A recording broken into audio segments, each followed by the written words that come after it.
Right, let's talk about how to handle employees that are being troublesome.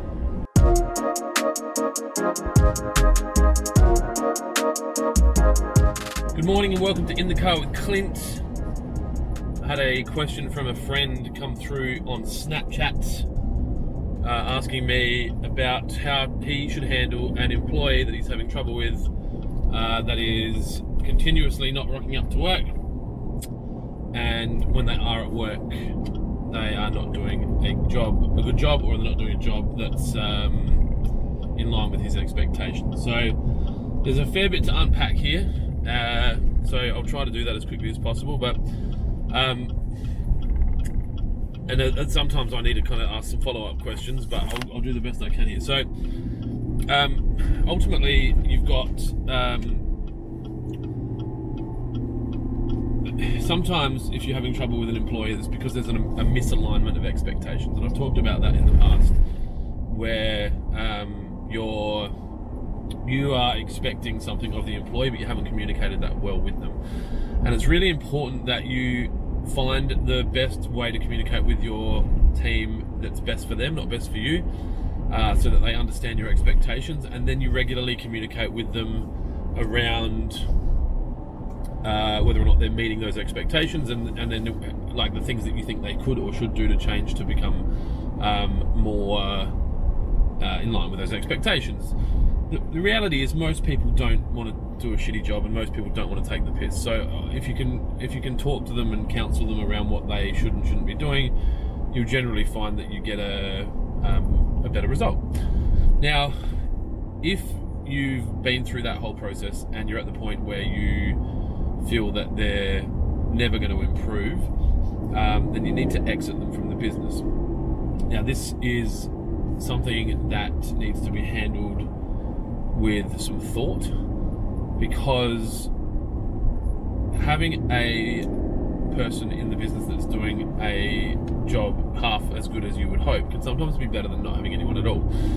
And as long as you've got a plan for how you're going to get them to leave the business, then that's fine. So a lot of the times when we have these issues inside Hectagon, we will ensure that we hire enough people to cover the person before they leave, so that we're not left without someone there, and that can cost money. You know, you look a bit heavy at that before it goes, and there's been times in my business where I have mentally fired someone 12 or 18 months before they've left the business, but for various commercial reasons it wasn't a good idea to have them leave when we wanted them to leave. It's a kind of a double-edged sword, because sometimes you're better off just putting your business under pressure and getting rid of them, and sometimes it's not a bad idea to have them stay for a long period of time. And it depends on the commercial risk for you. You know, if that person has IP in their head that they might be more likely to share with people if they were to leave abruptly, or if they weren't part of the decision-making process of leaving, or maybe you've got a period where you might be unwell and you're in hospital and you need to just make sure the business stays alive while you're trying to stay alive, and it's just not something that you can handle until you get out. So it's really an individual situation, but if you can set a plan for their exit and kind of go through a risk analysis of the pros and cons of them leaving and what that might look like and how things might happen. Oh man, the light on this camera. And then you work it out.